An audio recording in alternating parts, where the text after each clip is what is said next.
Members, thank you very much. We've already formed a quorum. It's also time for us to start. Item 1 on the agenda, confirmation of minutes.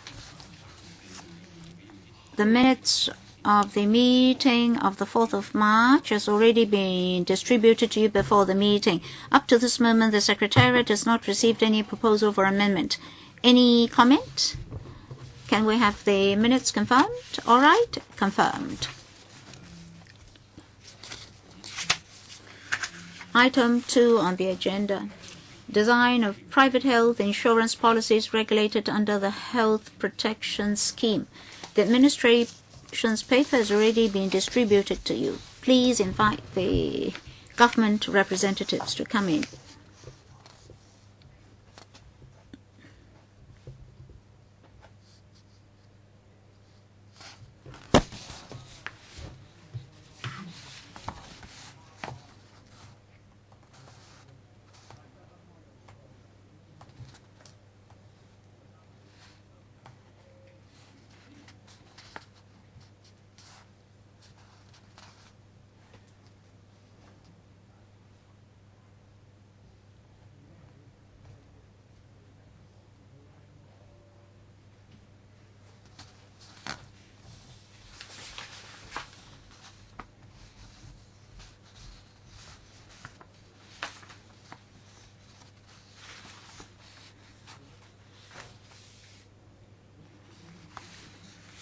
Once again, I'd like to welcome Mr. Yoon and Mr. Soon.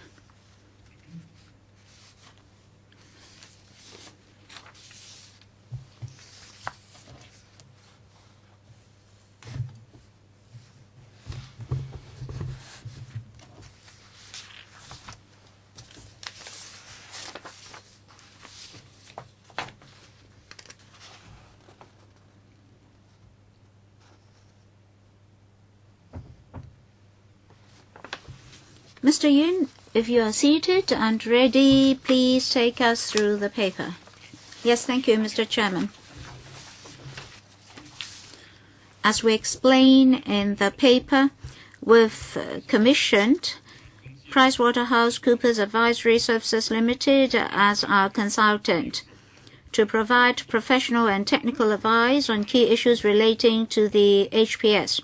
In today's two papers, we introduce what the consultant will do in relation to the design of private health insurance policies, as well as to work out the preliminary structure of the regime. And after collecting views, we'll further revise the recommendations. And later this year, we'll have detailed recommendations for your discussion. In the first paper, we introduce the proposed design of the insurance policies.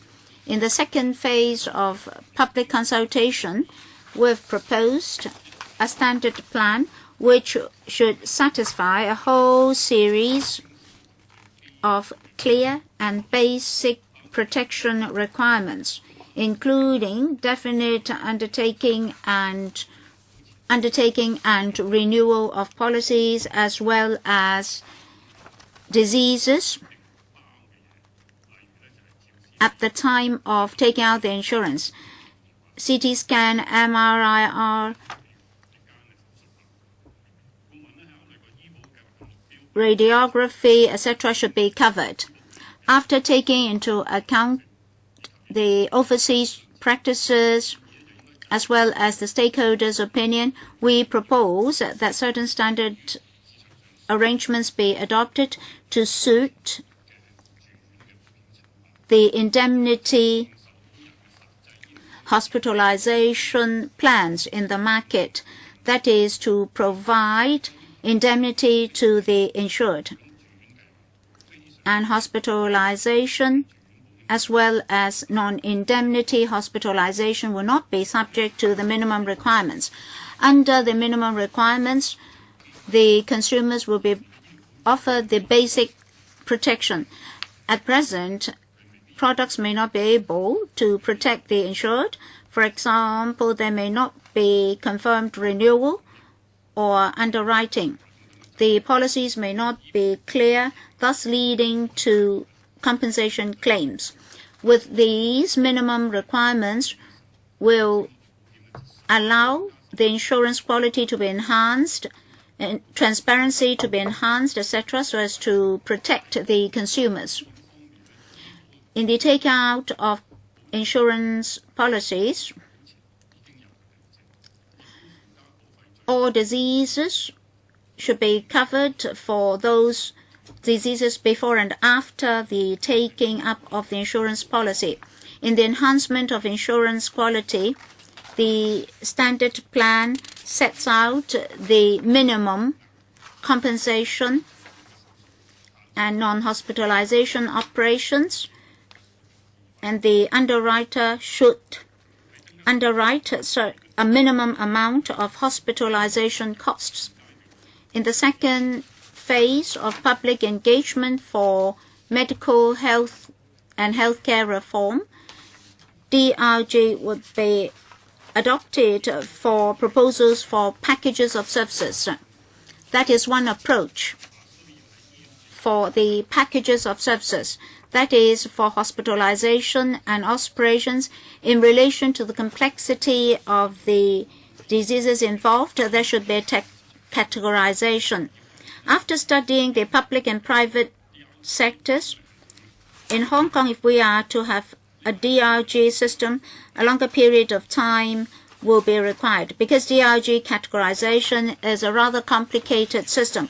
For example, this is the United States DRG categorization, covering thousands or even up to 10,000 pages of categorization. So we would like to have a simplified DRG for reference. But for this one, we still have over 1,000 categorizations. Even for the digestive system, there are 75 categories. So if we are to simplify that by 2/3, we still have 25 categories. So ordinary consumers won't be able to understand how claims can be calculated. So for overseas jurisdictions, even for just for categorization, we may have thousands of categories. So we need to collect information about standard claims, etc., and we need to form a broad database. If we are to wait till the insurance industry and private medical practitioners to formulate their DRGs before we proceed with insurance reform, it may take a very long time. We may be talking about many years before we can offer the protection to the consumers. So the consultant has suggested a flexible approach, that is to have a package of services. That is, medical costs can be estimated in advance in relation to the actual cost to be borne by the insured. And then fixed fee as well as flexible fees can be adopted. And for panel hospitals, the treatment and operations, if they are covered by the tripartite list, no fee should be paid for the package of services concerned. So we recommend that private hospitals make reference to this DRG categorization system so as to satisfy the minimum requirements. So we're setting the minimum standard for hospitalization products. On top of the standard plan, the underwriter, that is the insurance company, can design various plans with different flexibility to provide extra protection to the consumers. For example, with a higher coverage or extra protection. Then the consumers can, in accordance with their own needs, choose different plans. As for commercial feasibility, for those insured who are already suffering from certain diseases before taking out the insurance, they may bring additional risk management problems for the insurance companies. So we can allow an extra premium, say up to twofold, for the high-risk consumers. That is to provide financial support to those insurance companies who are under high risks of management. Then there won't be so-called subsidy for the insurance companies. So that's my brief introduction on the institutional framework proposed. I'll now open the floor to members. Let me remind members that we've agreed to a timing regime. When you speak, you'll be timed, but when the officials answer your questions, the timer will stop. So you don't need to exhaust your 3 minutes in one go. That means you can speak for 1 minute, and then the officials can speak for 10 minutes. During those 10 minutes, the timer will stop, and then you can continue to speak. Dr. Joseph Lee, 3 minutes, please. Thank you, Mr. Chairman. I'll monitor the timer. This paper is different from the one we had during the last term of the SARG. DRG was used. Now, DRG will not be applied to the standard plan. Under the standard plan, there are certain items to be insured. In the past, we had the concept of packages, and now the packages are gone. Under the standard plan, A, B, C, D, etc. will be done, and then there are different plans. I'd like to ask, in future, if we endorse the recommendation, will it be that all insurance companies will have to offer such plans, and no less? Is that correct? Of course, if this is an improvement, it will be all right. This is point number one. Secondly, for the free market, Hong Kong has to do something. For example, in future, cafeterias, etc., will have to provide a wide range of products with limitation, just to give an analogy. Now, this plan is to be voluntary, and the consumers will be covered lifelong. For the NCP groups, if I suffer from diseases, I'll be covered.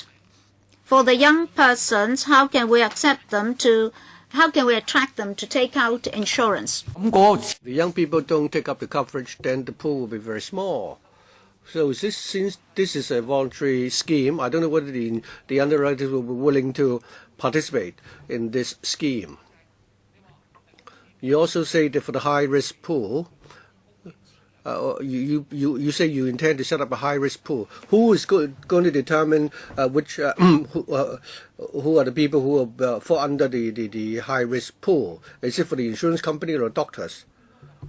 I mean, if I classify everybody under the high-risk pool, then the $50 billion will go to the insurance companies. I think how do you regulate the high-risk pool? I mean, at least, I'd like to start with these three questions. Chairman, I'll try to give a standard answer to the questions. Previously,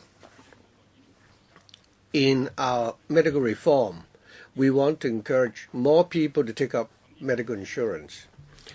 It was thought at the time that Or in Hong Kong, at the moment, we have 3.6 million people who've taken insurance coverage, while still encouraging people to take up medical insurance.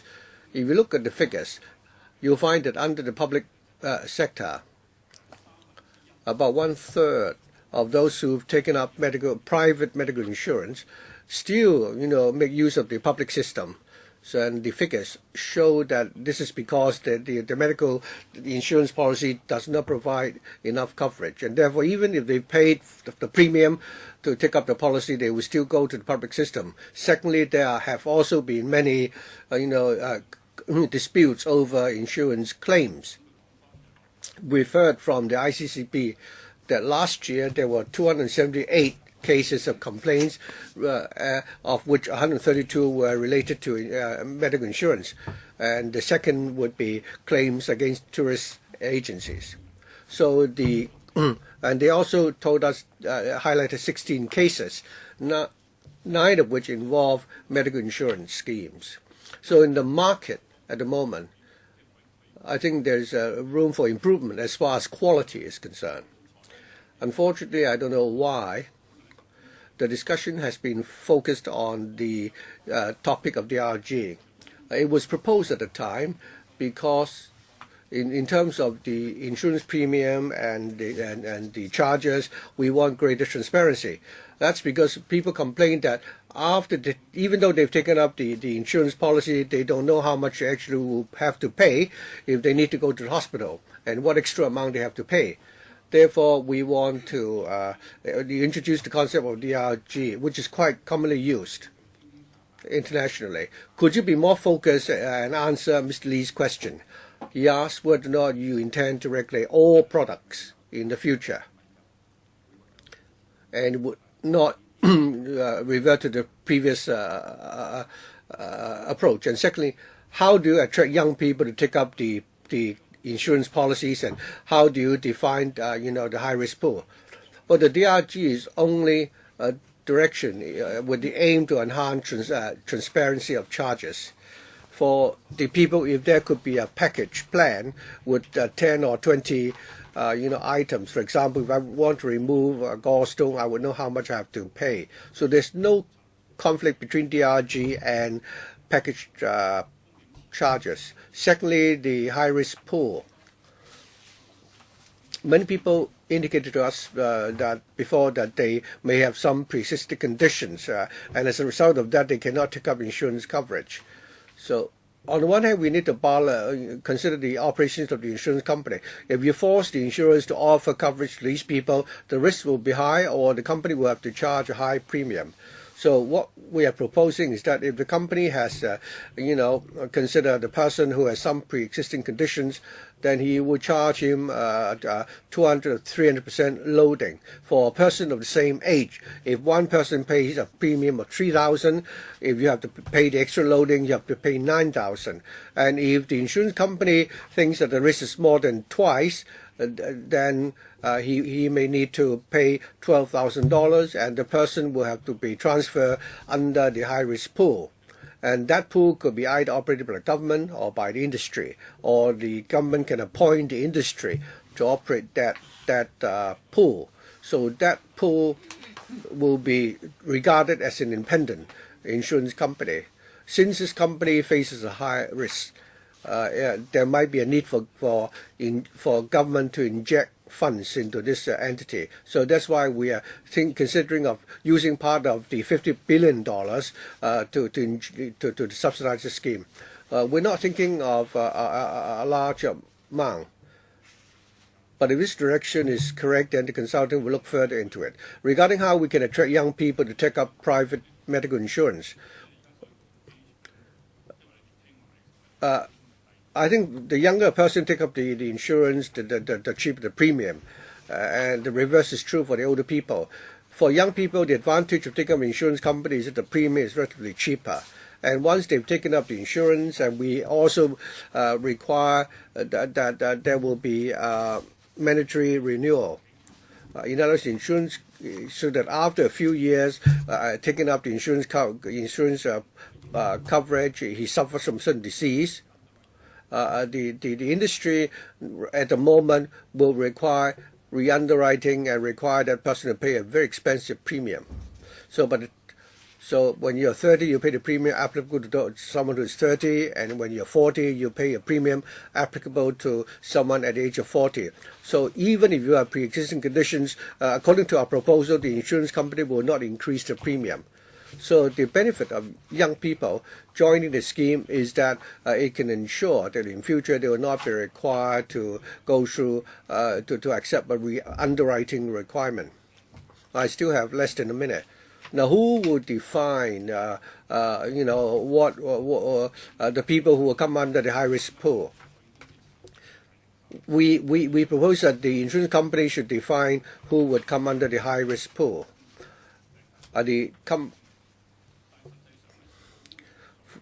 According to the operations of the insurance company, they certainly would engage actuarials to consider the risks of each person taking insurance. If the risk is double that of a typical person, then you charge him a premium of $6,000. If the insurance company charges him $9,000 and the risk is only 1.5 times, you can actually accept the person under the plan, because in calculating the risk, the company will also have to consider the profit they will make. Then the company will not, regard someone whose risk is 1.5 times and say it's 3 times. The insurance company will certainly,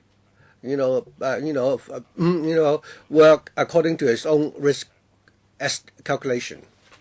In future, anyone who takes up medical insurance in Hong Kong, and we do not consider the income supplement, that is the schemes under which you will be given $1,000 once you are admitted to the hospital. So what we are proposing are the minimum requirements, which we're now talking to the industry about.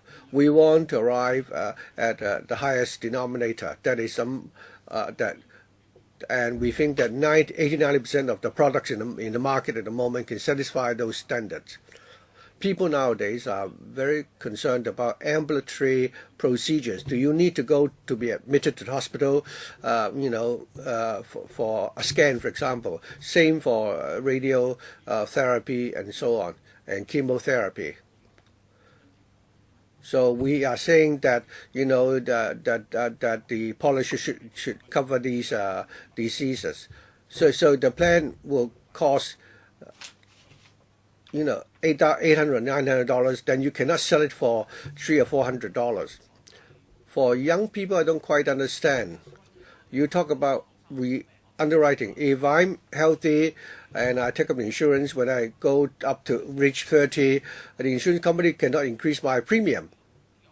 Previously, we also had the idea of a tax rebate, where if you take up the policy when you're very young, say in your 20s, you only may need to pay $1,000 odd.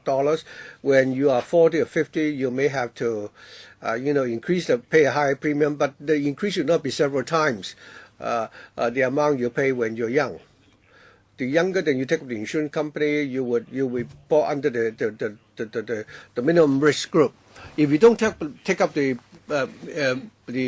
policy when you're in the 20s, and you only do so in the 40s, and when you're healthy at the age of 40, you'll pay the premium applicable to someone who is at the age of 40. But I think you all understand that by the time you're 40, you stand a very good chance of suffering high blood pressure and diabetes. If you only take up the medical insurance, at that stage, and your risk is higher, you may need to pay double the premium.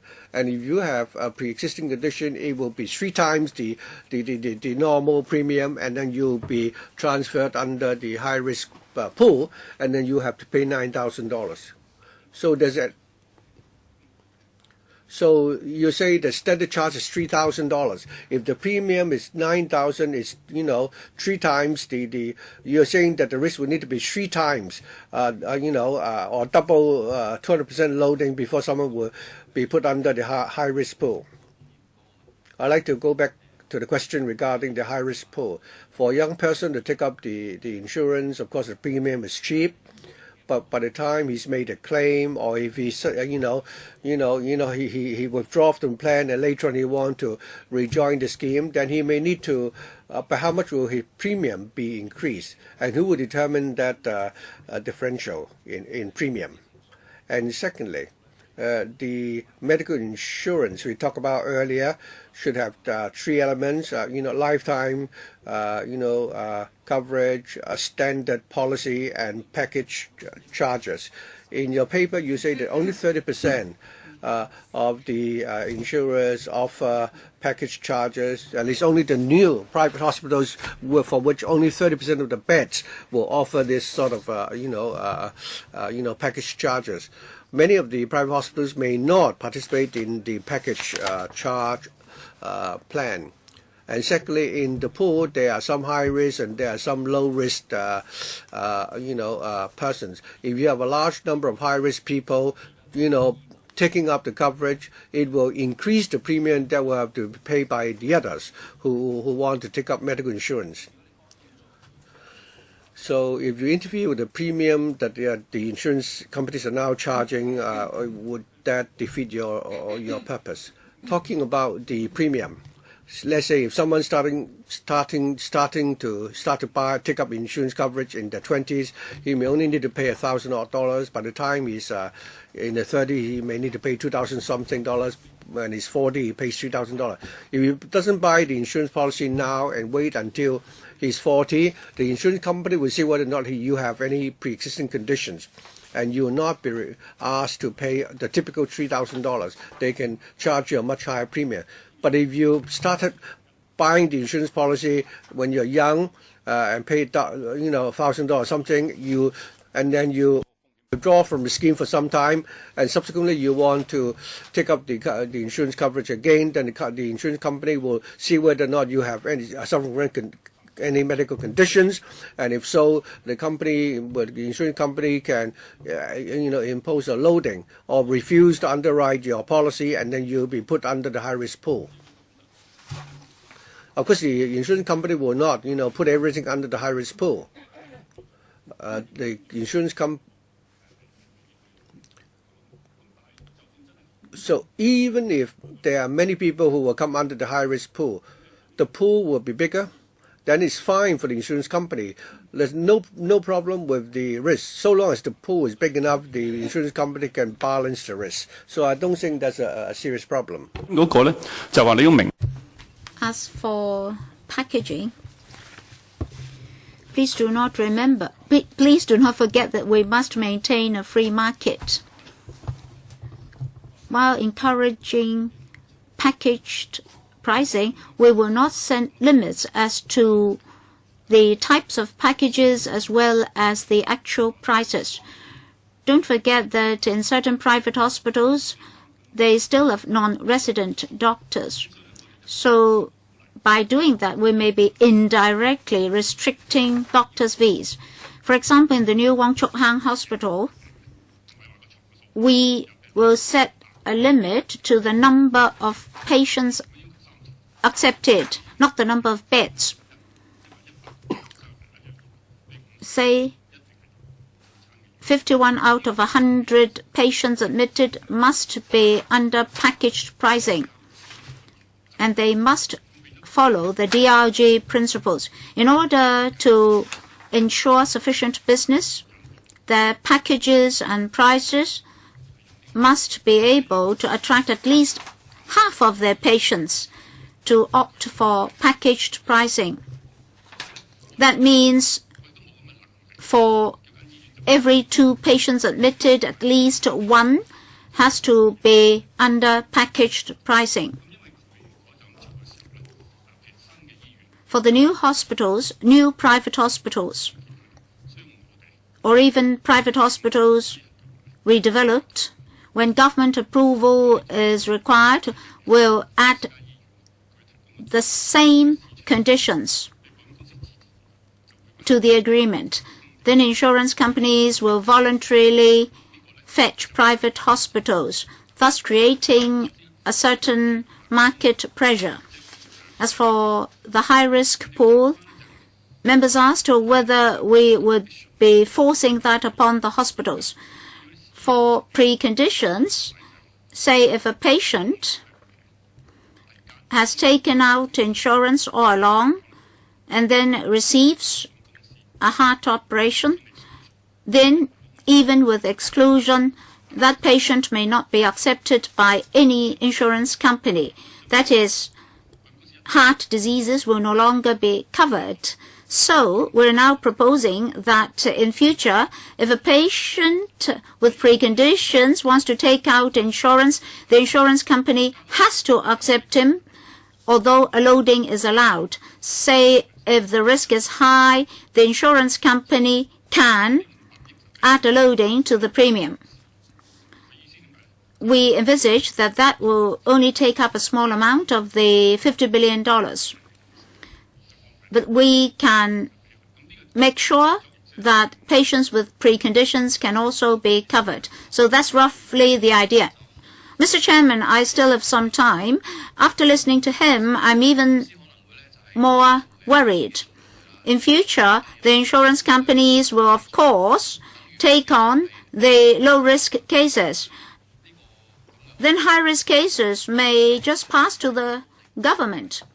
Secondly, if the loading is very expensive, it will be against our original intention of voluntary health insurance, because our objective then was to relieve the burden on public hospitals.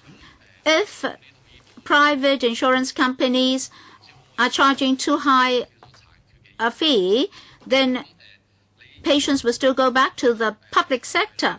So this may become a so-called disabled health insurance scheme. Can you also give us the details as to how the $50 billion will be used? Mr. Chan is from the insurance sector. I think he should understand the situation. At present, when a patient takes out health insurance, he's not under preconditions. Members of the public just want better products and better guarantee. If a person has preconditions, he may not be able to take out any insurance at the moment. Now we have a free market. Why is it that insurance companies are unwilling to take him on? It's because he carries high risks. So in future, we'll mandatorily require the insurance companies to take on that patient, but a loading can be added for the high-risk patients. Then basically, these patients can still take out insurance. We're not forcing the insurance companies to take him on and pass the risks on to other insured persons. Now, the premium for such persons will be higher. It's double the standard premium. So the patient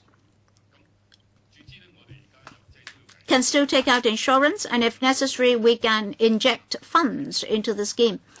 And at the end of the day, we'll present members with an account, and we believe that we won't exceed $10 billion in the end. What about the $50 billion? At that time, we did not consider the details about $50 billion.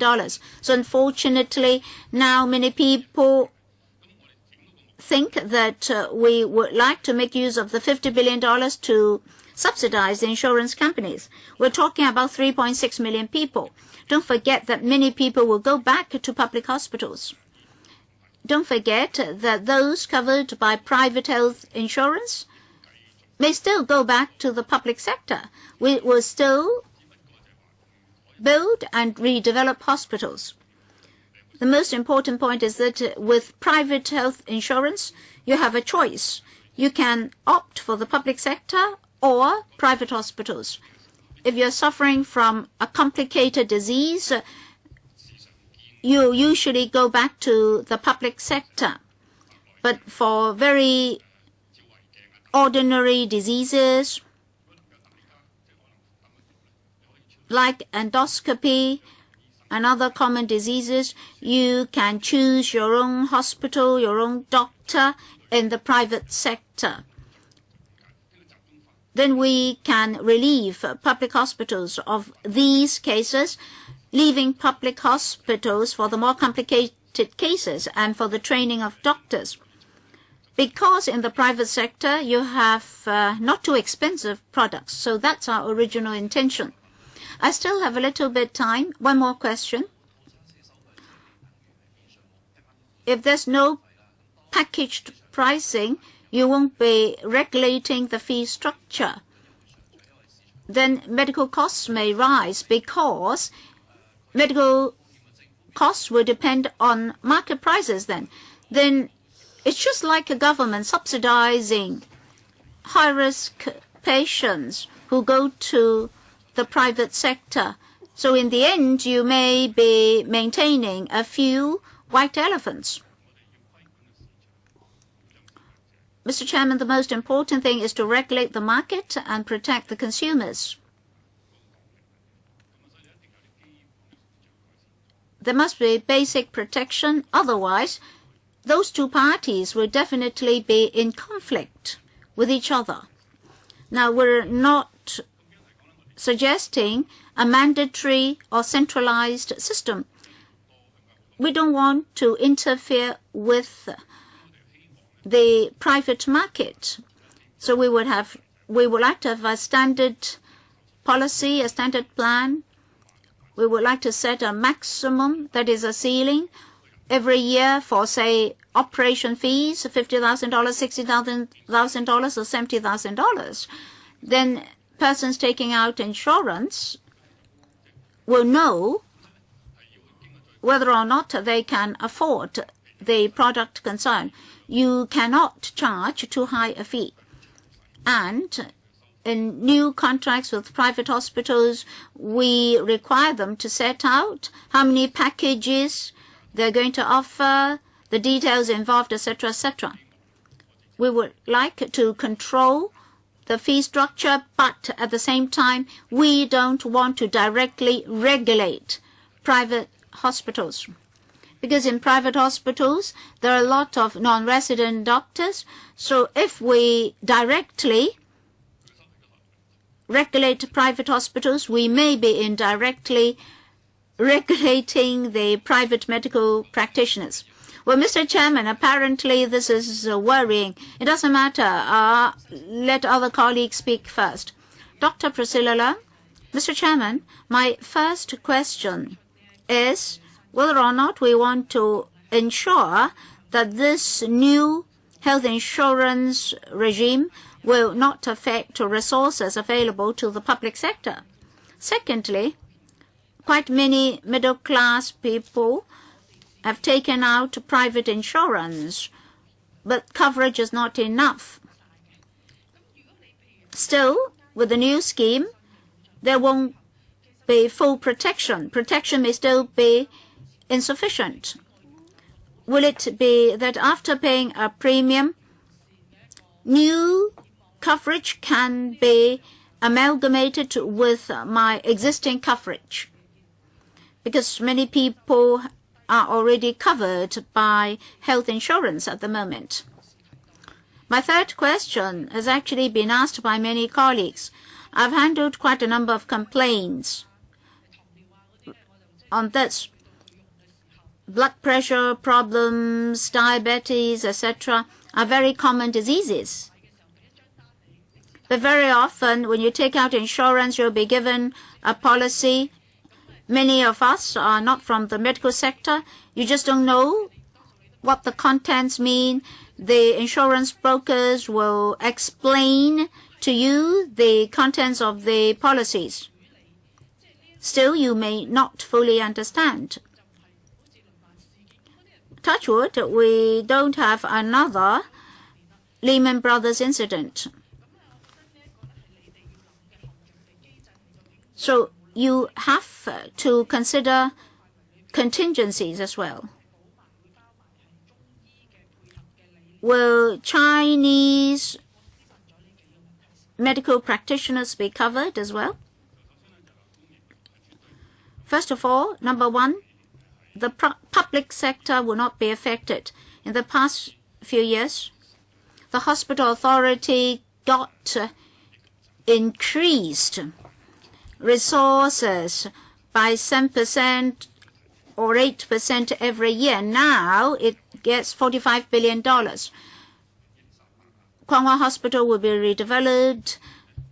Queen Elizabeth Hospital may follow, and we have the new hospital. We may have a new hospital in Kai Tak. So the public sector will not be affected, in particular when we consider the aging population. Our public sector fares quite well according to world standard. But then for not so complicated diseases, members of the public may opt for the private sector.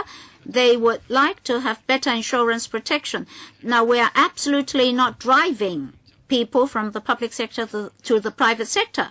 But with insurance, you can have a choice between the public sector and the private sector.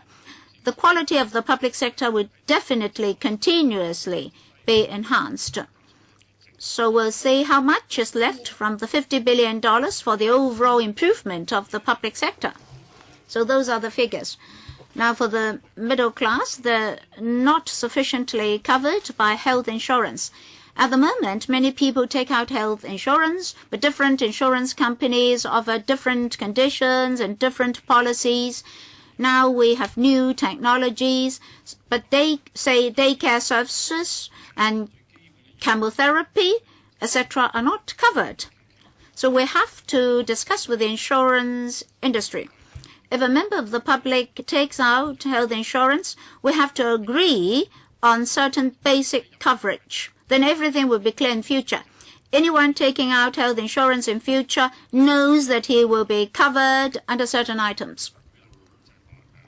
For instance, chemotherapy. Well, if that is not to be covered, it doesn't matter. We don't have that on the basic list. But if you pay a little more premium, the insurance companies may be willing to take you on. Anyway, members of the public will know what will definitely be covered and what will not. Then in future, the basic policies, the standard plan will cover certain items. And for operational fees, there should also be a minimum, say $70,000. So here we have a basic requirement, that is to standardize the policies so that the insured can compare different products from different companies. Your third question is about Chinese medical practitioners. That's simple. So long as you pay a higher premium, you will be covered. We have to strike a balance. Given members' comments, we can calculate what if that is also covered. TCM is not high-risk service. You roughly know how much you are going to spend every year. So we can do a calculation, but relatively speaking, the premium may be higher. I'd like you to elaborate on your response to my second question. Many people working in public organizations, large organizations, their medical coverage is very good. But the problem is that once they retire, they will lose those benefits. Or if they only take up the coverage when they are old, and the list will contain many things which will not include them. While these people are still in employment, they want to join your proposed scheme. So will there be a top-up arrangements to further perfect the scheme? So, and also when these people retire, you don't have to work out the loading again. Mr. I think you made a very good point. This is one of the points that we are now considering and we're now negotiating with the industry.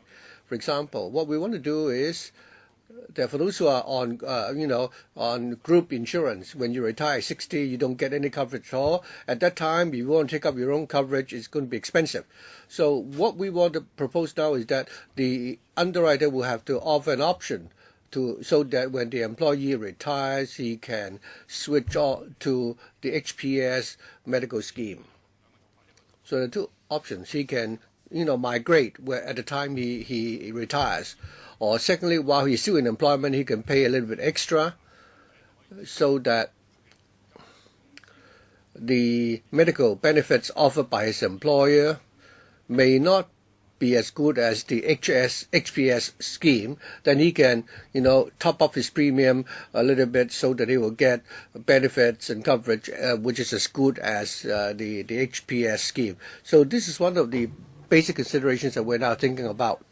Well, I think that there are advantage in this idea because the insurance company already protect them. They will not bother to make extra claims. So in that case, the loading will go down. So a person, while he is in employment, he will continue to make contribution so that when he retires, he will get a good medical protection scheme. Yeah, Chairman, I think we are working along this direction, and we're talking to the industry exactly about this point concerning group insurance and whether or not upon retirement the person who is insured can migrate to the HPS scheme. Well, the administration has not provided us with the consultant's report. But I think I've seen reports about that report in the media. I don't know why the newspapers are able to have obtained that report. If you have that report available, even though it may not be the final report, could you give us at least the interim report by the consultant? An important point, and I see that the Federation of Hong Kong Insurers say in the submission that according to your new proposal, you're going to regulate all future medical insurance products, and the industry is very concerned about the need to maintain a free market for the cheaper products which do not offer sufficient protection. Eventually, these products may disappear in the market in the long run. Now, the minimum requirement, now after the products have been improved and they satisfy the minimum requirements, by how much will the premium increase, and can our community or the employers can they afford it? If it is affordable and everybody opt for a scheme that will offer better protection, fine. But if it's not affordable, then the employers will choose not to take up the coverage, and that would be even worse. So with all these improvements being carried out, how would that impact on the premium? Could you give us some information in this regard? I think you should know already. Now, regarding what was mentioned in newspapers, they were referring to the working papers. That is, in the course of our discussion, a lot of data have been exchanged. So those were the papers of the working group. If you so require, Chairman, we can certainly provide them to the subcommittee. According to our estimate, the Federation of Hong Kong Insurers now say that on average, each policy cost, the premium for each policy is $2,900. According to our calculation, it should be $3,300. The difference is that they work on the basis of the premium per policy. We work on the basis of each person who takes up the insurance, because sometimes a person may subscribe to more than one insurance plan. Right now, I think each person on average will spend $3,300 on medical insurance, and that does not cover chemotherapy, day surgery, or lifetime renewal, or MRI scanning. Well, if we cover all these, we guarantee if there is a lifetime guarantee, renewal, then I think that the premium should be $3,600. It's only about less than 10% more expensive. And then if we take into consideration the tax concessions, then in theory, it would offset the increase. So I don't think there will be any significant increase in the premium, but on the other hand, you get a lot more benefits. Regarding the employers, right now we have group insurance policies and individual policies. We understand that for group plans, the employer pays the premium. So we haven't yet talked to the insurance industry and agreed on what the arrangement should be. And there are different options that can be explored. For example, some people may migrate to the HPS scheme at some stage, or others may want to pay a little bit extra to get the additional benefits. We haven't come to decision yet on these issues. Okay, then, could you give us those additional information? Next, I'd like to ask a question regarding package charges. In the consultation paper, the administration gave the public the impression that the package plan would cover everything, and it also provide for a fee that is a reference. But we've already clarified that this is only a reference for claims. Could you more clearly define what is a package plan? The package plan comes from the catering industry. When you go for a meal, a packaged meal means that the dishes are specified in that meal. And they would only cover items which are cheap, such as soft drinks.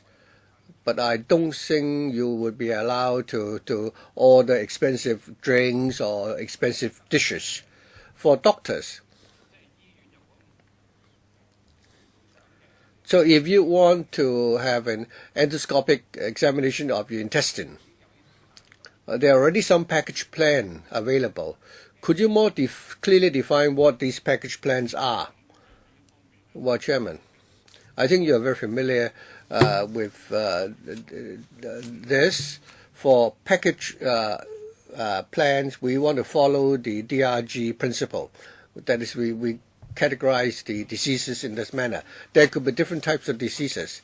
The Federation of Hong Kong Insurers said in the paper yesterday that we would focus on the 10 to 20 typical diseases and then work out the package and agree on what it should cover. Regarding the premium, of course we would have to leave it to the market to determine. Regarding the package plans, many private hospitals already provide for such plans, covering major diseases and specifying the charges. Of course, we have to also balance the risks. For example, when there are complications, how much should the patient pay? If the market is large enough, then you can have cross-subsidization. Otherwise, we need to talk to them in greater depth. Other than the HPS scheme plan, we are also reviewing the regulation of private hospitals. We are talking to the private hospitals on the question of transparency for pricing and whether or not we can encourage them to offer more package plans for the patients with more, with clearer information regarding charges and fees. In your paper, you give us later on, could you clearly explain what are the package plans, what are the items which will not be included, and how much will that plan cover? Chairman, I've said that we're still talking to the private hospitals and the insurance industry, so I can give you a general explanation of what is a package plan. As to what the plan actually would cover, I don't think we have gone into such details yet. But I can give you some details about some of the package plans which are already offered by private hospitals. Yes, also spell out what will be included and what will not be included in those plans. Mr. Chen. Well, the chairman talked about the package plan. The chairman want the medical industry to know clearly what the package plan means. But I think what the package plan the chairman has in mind is different from what we have in ours. Take, for example, if you want to remove your appendicitis, then for the insurance, the consumer only pay a single price, say $30,000 per procedure, and that would apply to all hospitals. Fine. So whatever the complications arising from the procedure, the patient may need to be taken to the ICU, the patient still pays the same amount. Typically, for an appendix, it's $30,000. Even if you need to be taken to the ICU, then it's $35,000. With such greater transparency, the consumers will accept this because it's more predictable. But the government is not saying, is not suggesting this. They will say that perhaps you can offer a discount. I think the industry simply cannot do this. Private hospitals don't have to worry about, patients coming. So I've not heard of any insurance company which can come to an agreement with the hospitals. The hospitals simply won't talk to them. That is the situation now, and it will still be the same in future. So I think you should continue with the DRG approach. The benefit is that according to the procedures you need to go through, we can scientifically work out what the package plan is. So I hope you will do this. And coming back to, you understand that I represent the insurance industry, so I have this duty to share with members the view of the industry. The industry is rather disappointed in two respects. First of all, you're now proposing that you want to regulate all medical insurance schemes, and we think this is rather shocking and unacceptable. In future, you can require all insurance companies offering medical insurance to provide a basic protection. That's fine. At the same time, you allow them to offer, Plan A, which is the government scheme, and while they can also offer Plan B and C, because different consumers have different budgets and expectations.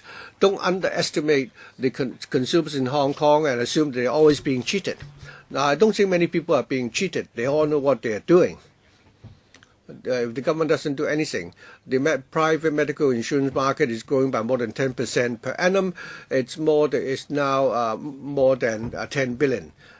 So the mechanism is reliable. The consumer will take up the policy, the coverage. If they think that it's better for them to go to a public hospital, they will do that. Whether or not there is sufficient coverage is one thing, but then the consumer also have to consider this, that is after they made a claim, they may have to pay a higher premium later. So consumers, everyone in Hong Kong is pay a lot of taxes, and they have the right to use the public system. So they may reserve, the option to only use the benefits at an older age. Actually, as I have a lot of information to supplement, I dare not say I'm the expert, but I think the government will need to give us more information. Permanent Secretary would like to respond to that. Well, I think, I've been liaising with the industry. I understand Mr. Chan's concern. First of all, the private hospitals don't have to worry about business, and therefore they won't offer any package plans. Well, actually, there are some private hospitals already do. And secondly, for the hospital to be built in Wong Chuk Hang, we require them to offer 30% of the treatment to be in the form of package plans, but they volunteer to offer 50%. So the reality now is that there are some private hospitals which are willing to do that. And secondly, the private medical insurance market is growing rapidly, but that doesn't mean that they don't need to be regulated. So I've already obtained from the ICCB that 50% of the claims or complaints taken to that council involve medical insurance claims. This indicates that many people have taken out healthcare insurance at the moment. We need to enhance the coverage. So technically, we're arguing with the industry as to whether we should have a single market or a paralleled market. If there's to be a single market, then we'll have to set a minimum, a standard. That is, they have to satisfy the basic minimum standard. Of course, they can do even better. There are people who would like to take out cheaper insurance. So in future, we'll see whether there are such persons who would like to drop certain items of coverage. But now we're talking about the commonest items in the market. Now, if we have this basic premium of, say, $3,300, then I can charge $2,500 only for the age group 20 to 30 years old. But then if the coverage is to stop at 30 years old and these people have to come back and take out new insurance, that will be undesirable. Singapore embarked on that path but dropped it in 2005. So we now recommend a minimum standard. Next, Mr. Chung Kok-chi, I have a number of questions, Mr. Chairman. First of all, who's going to fix the packaged price? And how will that price be set? We would like to adopt a multi-pronged approach. First of all, we can have a health insurance scheme. Secondly, we can enhance transparency. Then we would like to fix certain basic diseases, say 10 to 20, commonly seen in the market. Then the basic plan will cover those items. So that will be a standard plan. However, we cannot regulate charges. It's up to the hospitals. Different hospitals in Hong Kong, Kowloon, and the New Territories can have different fee structures. We cannot regulate these hospitals. And then, Chairman, in Hong Kong, we have a special situation. Many private hospitals have non-resident doctors. For packages, say if a person goes to a hospital and would like to remove gallstones, he'll ask that hospital what the fees and charges may be. So for such cases, ad hoc cases, we cannot have packaged pricing. Mr. Chairman, I still have doubts. If the government does not have a say on the packaged price, then the packaged price would be determined by the market. Frankly speaking, in Hong Kong, we don't have that many private hospitals. If they agree amongst themselves a certain price, then we'll have a standard price fixed by the market itself. We now have 11 private hospitals. In future, we'll have 12. Well, if you have a dozen or so private hospitals, they can agree on a particular price level. So you're talking about competition.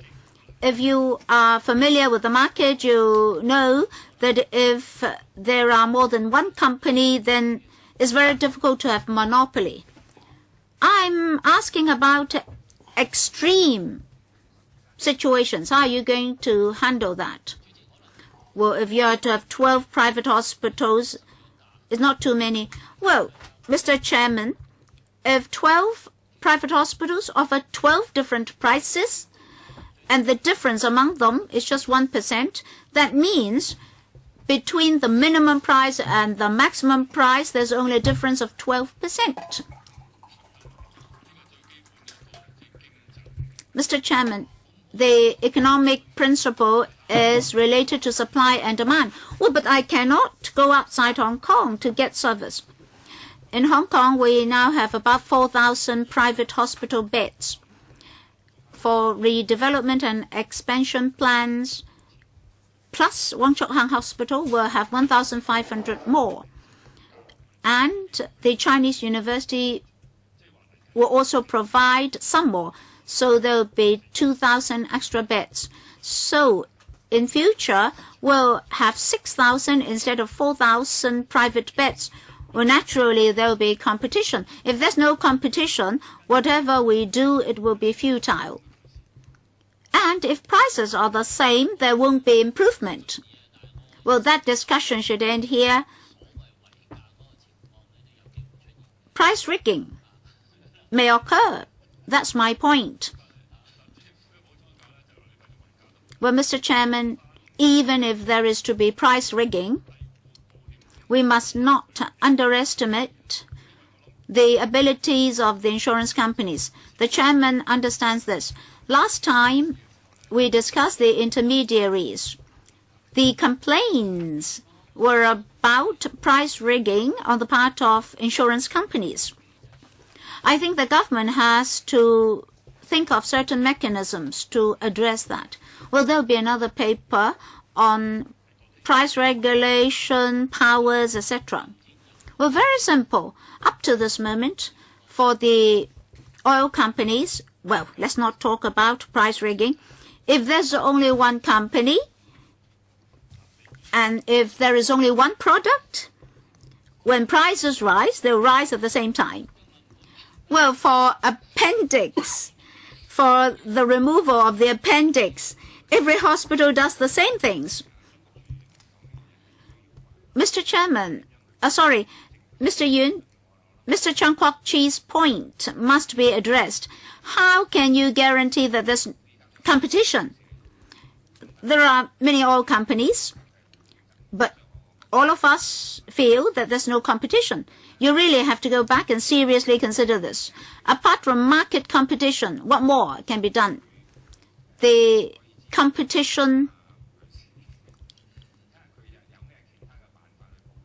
commission, that is Ms. Anna Wu, should think about this as well. Should this be covered by the competition ordinance?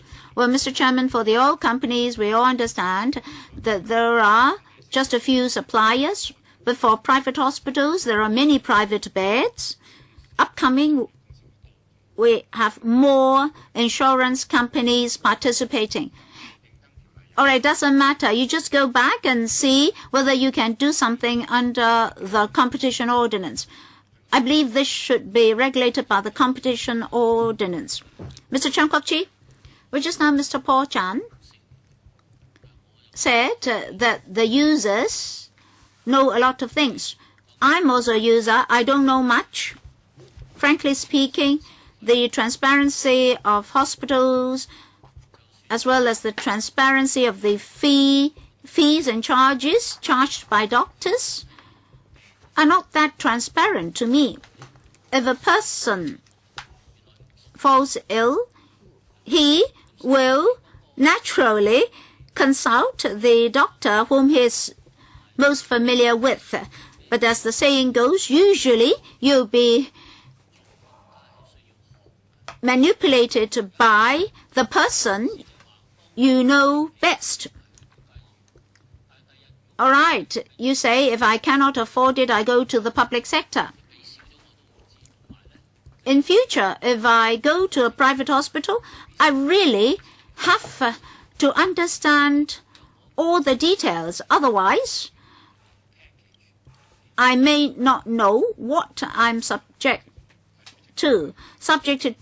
So will certain training courses be offered to members of the public by the government? Mr. Yun?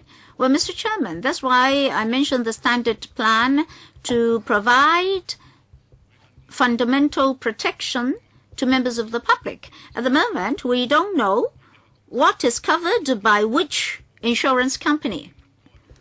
So in future, we'll lay down the essential protection, what items should be covered, what would be the maximum claim for which item, etc., etc. And then in future, while we enhance regulation, we'll also step up public education such that members of the public know what's covered and what's not when they take out insurance.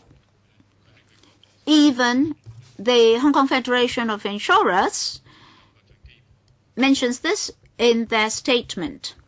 That is, they agree to some basic protection, and as far as possible, there should be a standard policy so that ordinary people will know what will be covered, what will not be covered, at what level of premium, etc.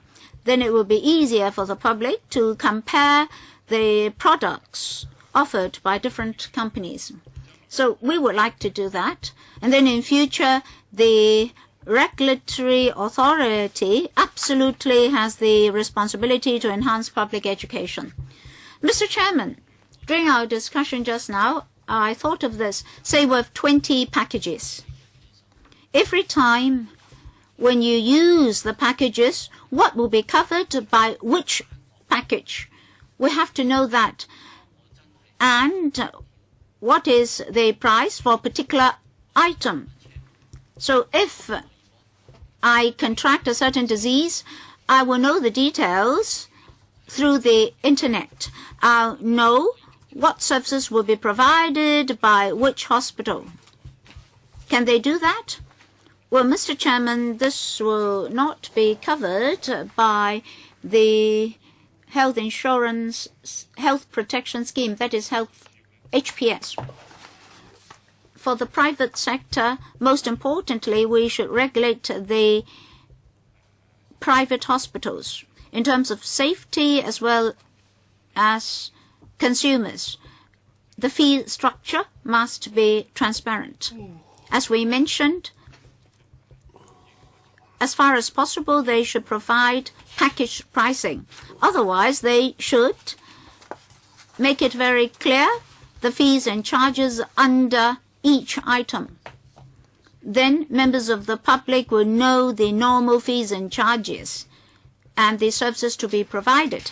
Then the public can compare the hospital. Say, this is a hospital on Hong Kong Island. The fees are and charges are like this, and then the other one, they have another fee structure. So when we talk to the private hospitals, we would like to have standardization.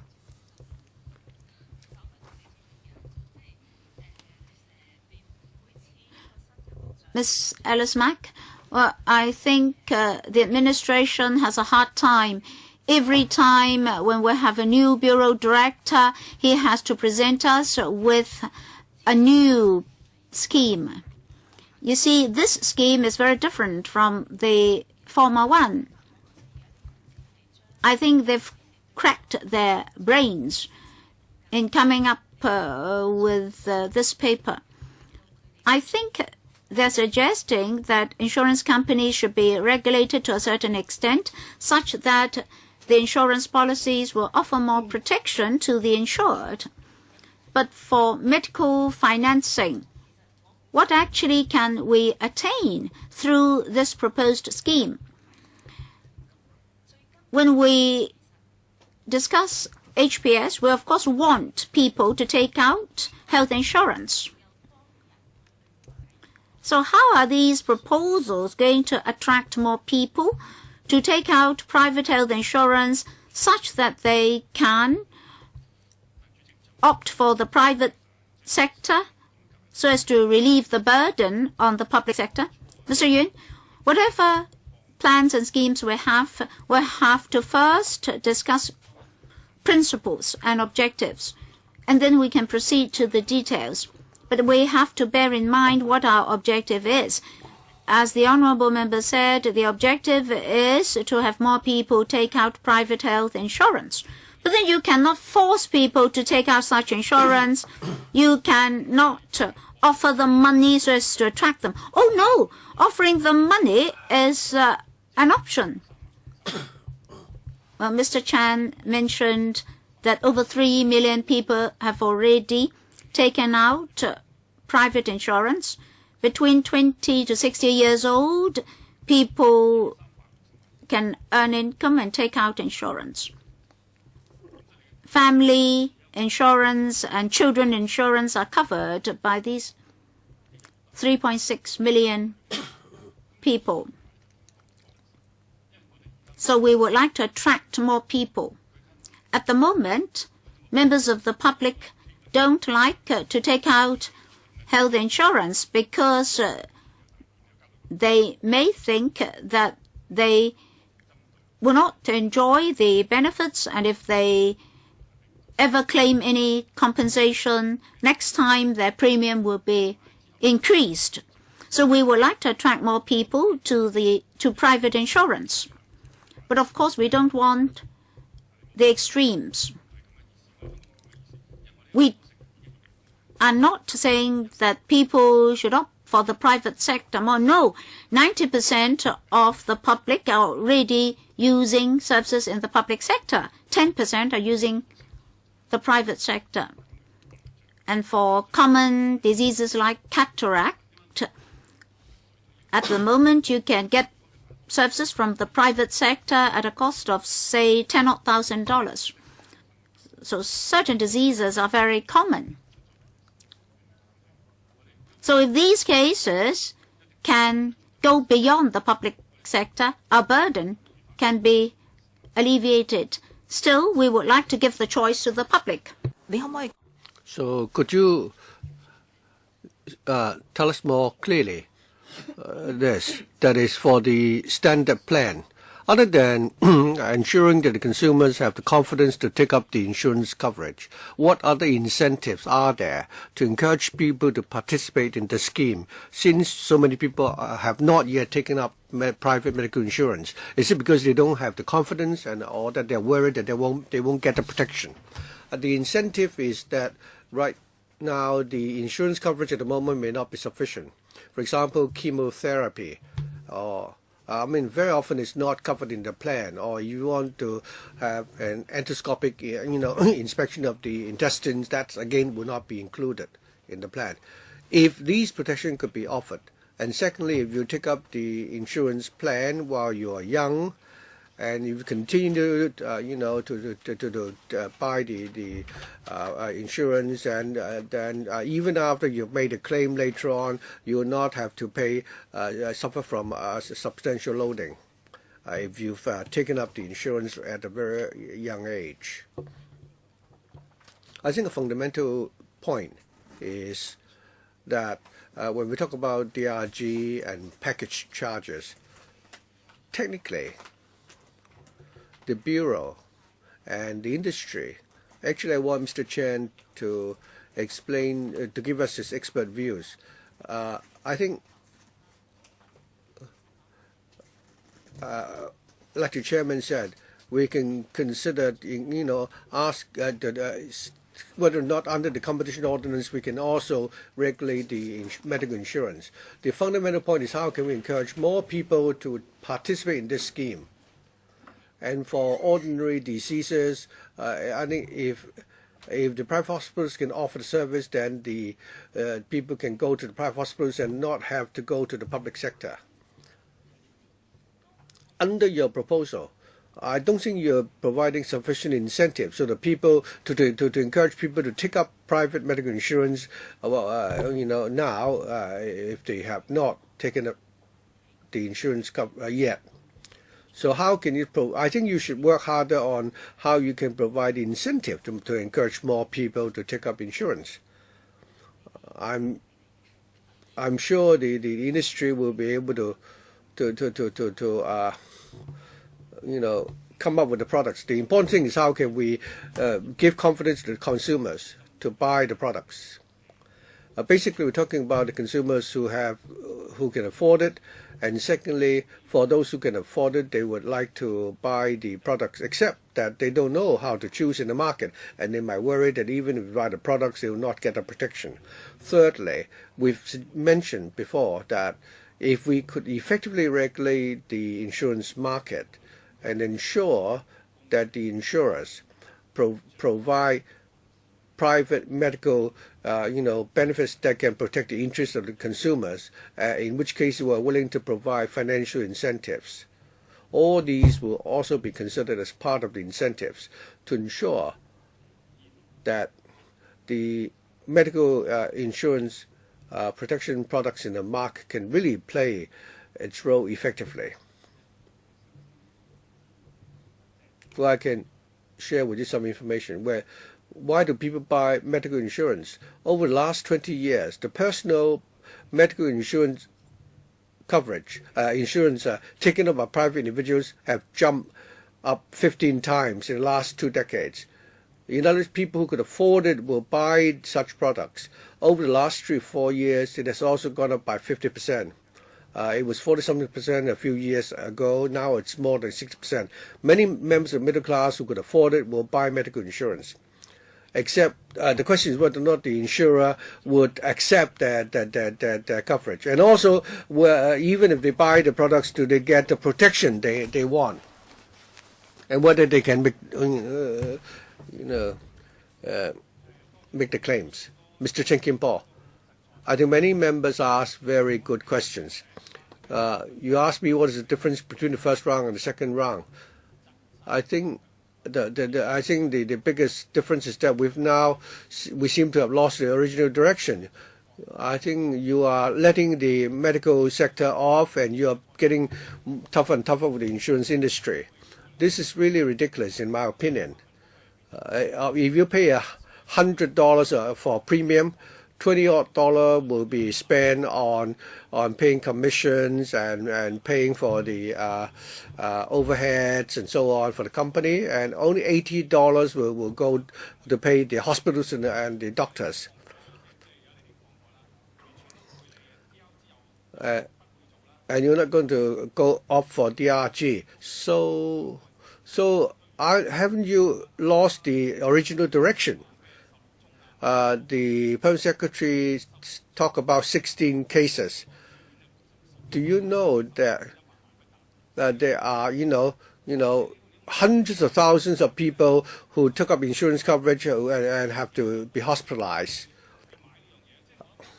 I think you need to be fair to the insurance industry. Don't actually smear the reputation of our industry and our products. We want to resolve the problem, and you need to be fair.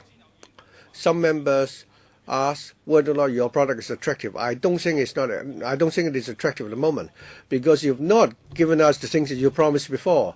Originally, you said that other than the high-risk pool, you said that initially there will be a 30% discount. You encourage more people to take up the coverage, and secondly, you need to encourage people to take up the coverage while they are young, so that when they are 60, when they retire, they will still enjoy the 30% discount. Only then will you encourage people to stay on with the plan. But you remove that incentive. My guess is that some political parties are saying that $50 billion is too much. I think you should actually top it up further, because $15 billion is going to be spent over 25 years. It's only $2 billion every year. The hospital authority gets more than $40 billion per annum.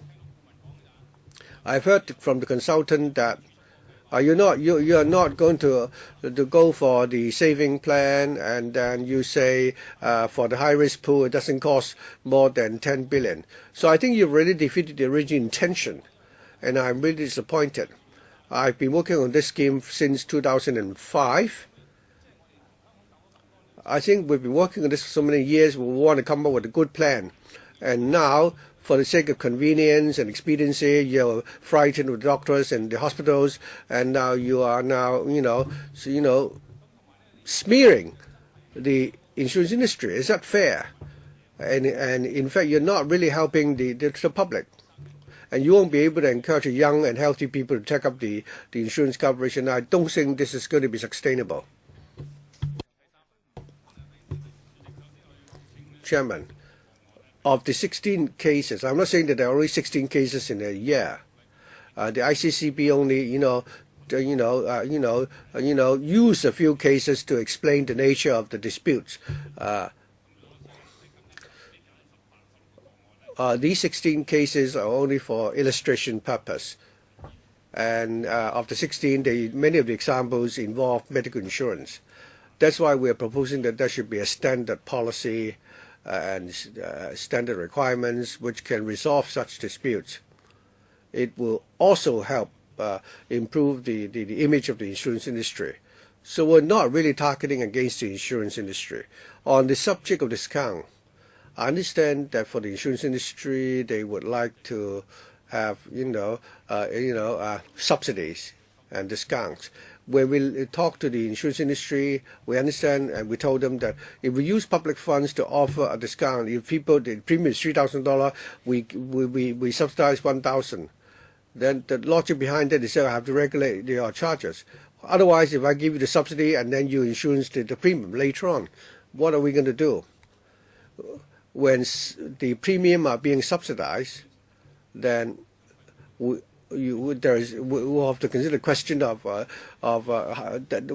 a need for us to regulate the charges. For charges by doctors and private hospitals, how much insurance companies are making and so on, all these would need to be taken into consideration. I don't think the insurance industry would welcome that either. That's why we've opted for a more direct method. That is, we want to increase the confidence of the person who take up the insurance so that they will have the incentives to buy the products. Priscilla Leung. I'd like to follow up on two questions. First of all, how can we ensure that young people are willing to, to take up the coverage at an young age so that the pool will become bigger. And secondly, for people who have stable jobs, could you make reference of the MPF scheme so that if you have a job, you will be asked to join the scheme? I don't know. I'm just thinking out of my head. The question is, how can you encourage more young people who are in employment to take up insurance coverage? Say, for example, if we, work for the university, once we start working for the university, well, it will be offered, insurance coverage. Secondly, I'm even more concerned about the need to ensure that there will be minimal complaints, and when there are complaints, how are you going to deal with those complaints? Many of the insurance policies are drafted in English and certainly not in layman terms. The terms are very complicated, and sometimes we don't even know what we are signing. Although it's not as complicated as the Lehman Brothers form, but they are not very much different. You want to promote the schemes, and you have to make sure that people know what products they are buying, because it will affect them throughout their lives. Could you, address the question relating to complaints? Regarding complaints, I think the two are interrelated. Right now, the complaint mechanism are the same for insurance products or other products. The ICCB will deal with disputes relating to insurance claims. After they dealt with the complaints and the disputes, and it will go to the ICCB. If that doesn't work, then the parties will go for litigation. So it's a very complicated matter for the person who buys the insurance product. As Ms. Leung said, that the policy is drafted in English and the terms are so complicated that people don't understand. Given that medical insurance is so important, we hope that the administration and the insurance industry and the medical industry, we will work together and agree on what will be the basic requirements. That if you take up an insurance policy, what products you get, and then since you underwrite the same thing anyway, we ask the insurance company to be clearer and make things simpler. So in our second paper, we will be explaining about the regulatory framework.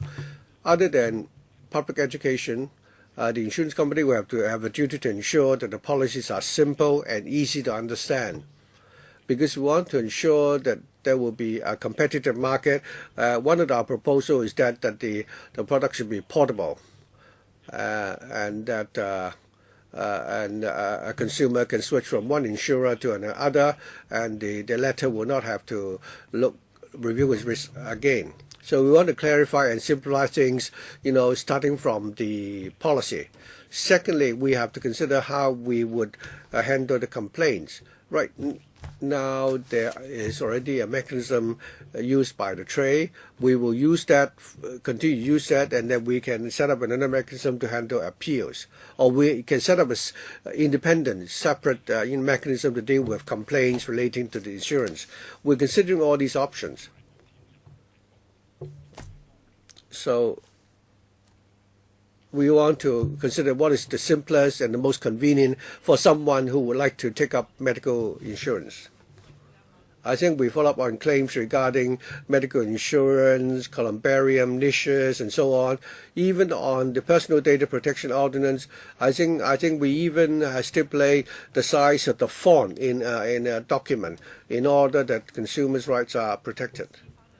So civil litigation is the least, attractive option for the consumers. They would rather go back to public hospitals. So unless the person is very rich.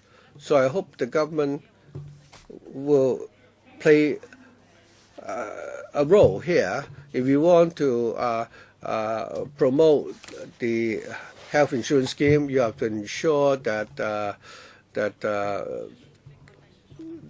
it will really, protect the consumers. And my second question is whether or not it would be like the MPS scheme. For young people, I think originally we had considered whether the scheme should be mandatory, and then it would mean that you have to, pay a fixed contribution. But during the consultation period, the public told us that they would not accept anything that is mandatory. They will only accept a voluntary scheme that is regulated by the government. So we're purely heading towards that direction. It must be voluntary. There are certain things that we cannot do. For example, we cannot regulate their fee structure. Secondly, we have to enhance regulation at the same time. Why is it that members of the public ask for regulation? That's the reaction from the public, because many of them could not take out insurance, and there were so many claims. I was in the insurance authority previously. Insurance is not like purchasing a TV set. For a TV set, when you look at its quality, you know whether the price is reasonable. But for insurance, most people won't lodge any claims. It's only when you suffer from something that you look at the insurance policy. Normally, you won't read the insurance policy. So even if you ask members of the public to read the policies, they won't do so. So we try to tell them, even if you don't read the policy, you know what will be covered. 1, 2, 3, 4, 5, 6. Say if your package covers first-class ward, or your package covers overseas incidents. So when I take out an insurance policy, I will know what will be covered. Next, Mr. Chan Hang Pan. Mr. Chairman, I believe that the original intention of the government is good, but the issue is not that you don't regulate, but you're neither here nor there. You want a big market, at the same time you want to regulate the market. Very often that's where the problem emerges. I don't have any criticism about the insurance industry. But in the past, we had the MPF scheme. There are N options for members of the public, and there are weighted factors as well. There are thousands of combinations. Members of the public just don't know how to differentiate among products and plans. Let me cite another example, that is labor insurance. For the easier cases, the premium is lower. For the high-risk cases, like restaurants, premium may be set at an astronomical level. Well, at first, the premium may be $300,000. After a claim, it may be increased to $3 million. The same may happen in future. For the easier cases, the insurance companies are ready to take them up. For others, they'll pass the buck to the government, to the public sector. It's just like one of the songs of Wang Fei. For the difficult cases, they propose to add loadings and pass them to the government. $5 billion per year is not that much. In total, you only have $50 billion. So I'm worried that you'll be neither here nor there. Mr. Yun, I fully understand that members are very concerned about the figure of $50 billion. I think we have to do some thorough calculation first before we can objectively say whether $50 billion is too much or too little. Our intention is that any person will be able to take out an insurance.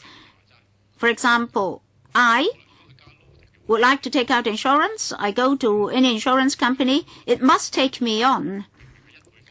As for loadings, if it is just a one-fold loading, you cannot charge a two-fold premium in order to drive that potential customer away. One-fold risk, even if you add a one-fold loading, you would still make a profit. We have 30 insurance companies at the moment. Is it that members still feel uncomfortable, fearing that they'll increase loadings tremendously? Well, in future, if you charge an unreasonable premium or loadings, I'll go to another company. But of course, maybe all insurance companies will consider your risks to be high. Now, we have to maintain the operations of the insurance companies. We must not adopt a high-handed approach. In Hong Kong, we do have many insurance companies. There's competition in the market. Our population is aging. They may impose heavy loadings on the elders so as to pass them to the government. What you meant was, I take out insurance now. When I become old, they drive me away. Under this new plan, they cannot drive me away. If you join a plan between 20 to 30 years old, they can't drive you again. Well, if I'm 60 years old and want to take out insurance, if I am suffering from several diseases, the insurance companies may impose very heavy loadings on me such that I'll go back to the government. In future, it may be this category of patients who needs protection most, but there's this possibility of the insurance companies drive them back to you. We don't intend that everybody of the 7 million population in Hong Kong will take out health protection insurance. We're targeting those who can afford private insurance. Any change in public policies is to serve what will happen in the next 3 to 4 decades. Yes, in future, even if a person is able to take out insurance, he may be charged a very heavy premium, which he cannot afford. Now, we're not targeting these people. We would like to encourage, as far as possible, young people to take out insurance such that even when they become old, they won't be driven back to the public sector. The objective is very objective. This is for the long term. In the short term, our targets will be young persons with working capacity. We would like them to take out insurance so that by the time they get old, they can have a choice. Because at the moment, the elders only have one choice, that is the public sector. You mean young people should take out insurance when they're young, and then when they become old, insurance companies cannot impose a heavy loading on them? Well, for the insurance companies, they are managing their own accounts. At the end of the day, if they cannot afford it, they may have to close because they may have accumulated a pool of clients who took out insurance when they're between 20 to 30 but now have become old. Then you may be forcing insurance companies to close. Well, if that is to happen, there's nothing we can do. We'll not regulate the premium. That's why we won't regulate the premium. Besides, we're saying that we're not proposing a single level of premium. For the 20 to 30s, they pay less premium. For those 30 to 40 years old, they pay a higher premium, etc., etc. So the higher the risk, the higher the premium. So for young people, their risk is low. If they take out insurance, in future, they will still be covered. For the insurance companies, the pool will grow to a bigger size. So as the population ages, the pool will also grow. Well, if members are interested, we can revisit these technical matters with members. I'd like to clarify something. On page 4 of your paper, Chinese version, you have a table. For lifelong coverage, you're going to set a ceiling. Now, the government's proposal is to remove the ceiling, that is, not to set a ceiling. Well, for me, my policy, the lifelong coverage is $40 million. So what's a reasonable ceiling? A reasonable ceiling should be able to last for your whole life. I'm talking about paragraph 7 of the paper, the table. So you have to make sure that the plan is sustainable. A reasonable ceiling is good. Well, Mr. Chairman, I fully understand that you're very objective and you fully understand the operations involved. At the moment, insurance companies set ceilings not just for lifelong protection, but for annual protection. So we're saying that if there's to be an annual ceiling, there must not be a lifelong ceiling. The annual ceiling should be able to allow the insurance companies to do actuarial calculation. $16 million per annum and $40 million for lifelong coverage. For me, I mean, for my package. That will serve as an incentive to encourage the insured not to randomly lodge claims. If there's no ceiling, the risk is that it's very difficult to control premium. So we're proposing annual ceilings. $16 million. Oh, not so high for us. Well, I don't think members of the public can afford that. You can afford that level, but not the ordinary public. I think a reasonable ceiling will allow the insurance companies to control their costs because the insured will be more careful with the lodging of claims.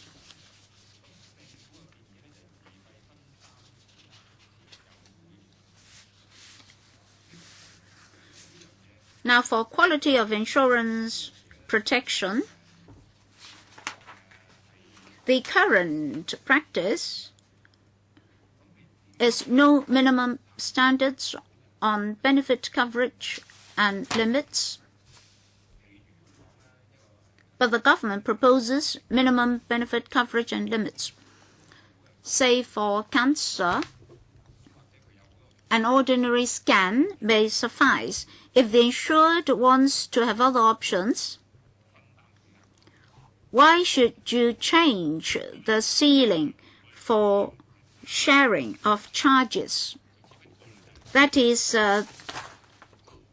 you propose an annual cap on deductible and co-payment made by the insured person. When a person takes out insurance, he may still want a certain product if the minimum compensation is high. Well, if the company will cover $100,000, but he spends $200,000, then what about co-payment for the portion that is not covered? Now, that's a complicated matter. We're still discussing with the Federation of Insurance. We don't want expect it to be unlimited self-financing. Otherwise, the insured persons may not have too many choices. They will be forced to pay a very high premium. Well, these two are complementary to each other. If you don't want any packages, then you cannot require unlimited self-financing as well. Even though the insured person is willing, we must not allow the self-financed portion to be unlimited in amount. Otherwise, the insured person will refrain from lodging claims on many occasions. 最後嗰一輪先，因為我哋 We don't have very much time left. We need to vacate the room at 4:30. So I'll ask Mr. Chen Kimball to ask his question, and then we will see how we will follow up. I think a lot has been covered today. What I'd like to say is that the industry understands that commercial or private medical insurance, in order to make them attractive, you need to have different pricing for different clients. The product will need to be flexible, catering to different types of consumers. We support what the government is proposing. For example, there should be a standard policy with standard protection items and even lifetime coverage. But as to guaranteed, protection, for example, whether a person could be put under the high-risk pool the first time you take up the insurance or later on, we need to address. I think for those who are already on taken up insurance, I think there's a transitional arrangement. But without new consumers joining the scheme, then they have to pay higher and higher premium. What about the insurance policies which have already been taken up by a million-odd customers?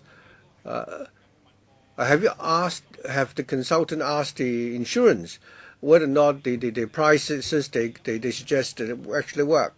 You tell the public that it's going to cost $4,000. The industry work out that it's going to be $6,000. At least the insurance industry have to agree with the prices recommended by your consultant and agree that it's realistic. Because the inflation for the medical industry is always higher than the general rate of inflation, because of the advances in technology, the invention of new drugs, and diseases which formerly could not be cured can now be cured. So the inflation rate is higher than the normal inflation rate. So you have to consider, the amount that will go to the doctor. You must remember that the insurance company are not making huge profits. They're just like a manager. That is, you lodge a claim with the hospital. We want to ensure that there won't be false claims, exorbitant claims, doctors who are not overcharged, and then the company will only make a few percentage point of profit. Over the years, we can only make about 5% profit or a little bit more than that, but on average, the insurance industry is making a profit of 3 to 5%. It's not a major source of profit for the industry, but we want the system to be sustainable. So, Mr. Permanent Secretary, please listen to the insurance industry. Unless the government is going to do it, if you want the industry to do it, they certainly want it to be sustainable. They don't want the system to be folded up, halfway through. So do not just bully the insurance industry, because the amount of money that you will save in that manner will not work, will not help. A simple response, Chairman. I should agree with Mr. Chan. Our working group comprises of representatives also from the insurance industry. The chairman referred to the PowerPoints and the papers. They were actually the working papers of the working group, and we're actually talking to the industry on that basis, and we're talking to them about the figures.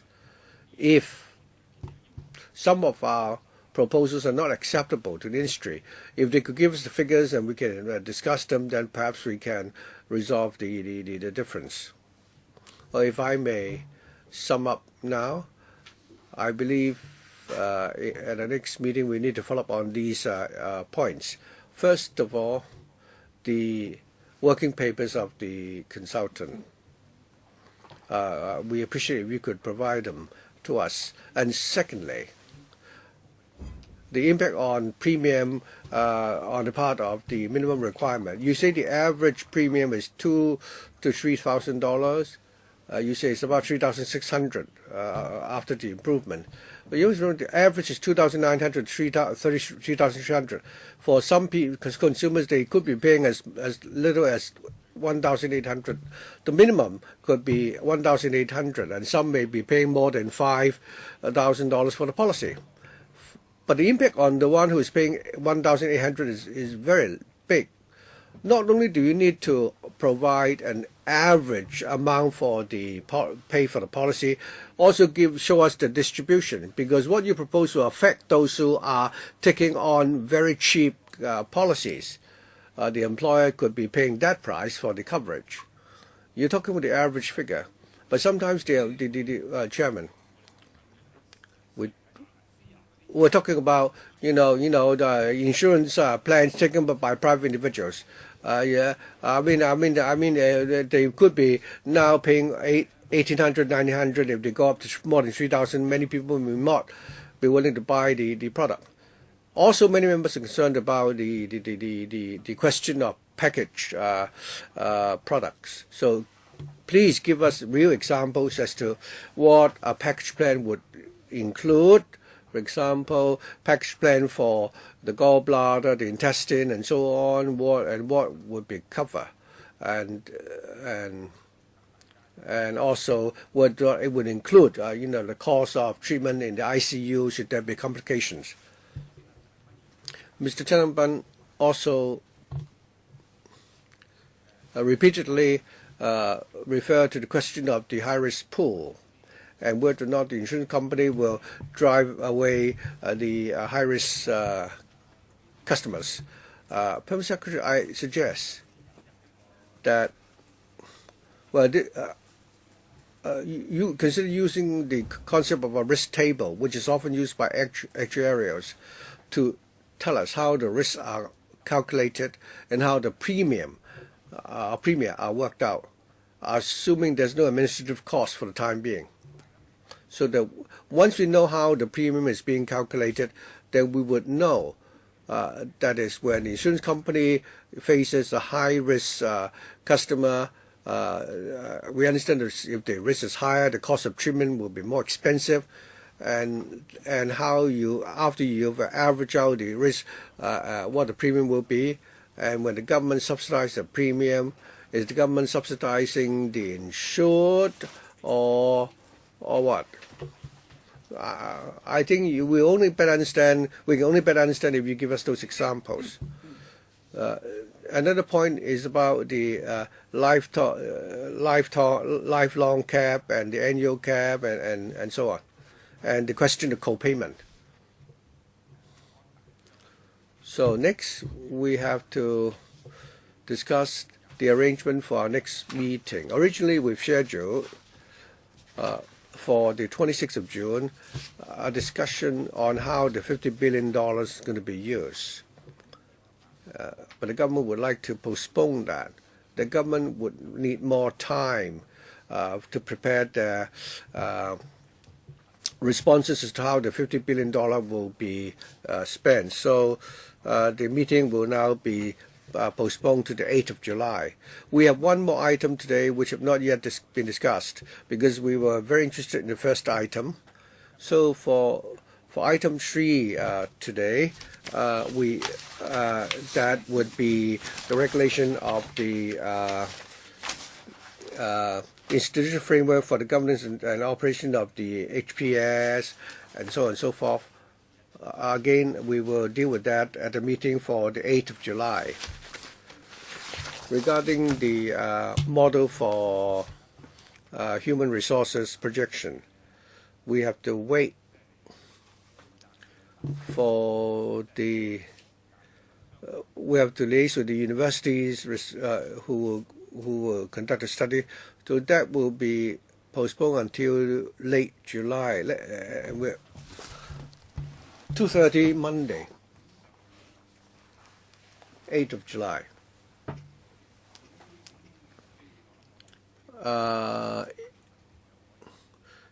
Inviting deputations. I don't think we finished with our own internal discussion yet, so I think we can wait until the next meeting before we make a decision, pending any new information from the administration.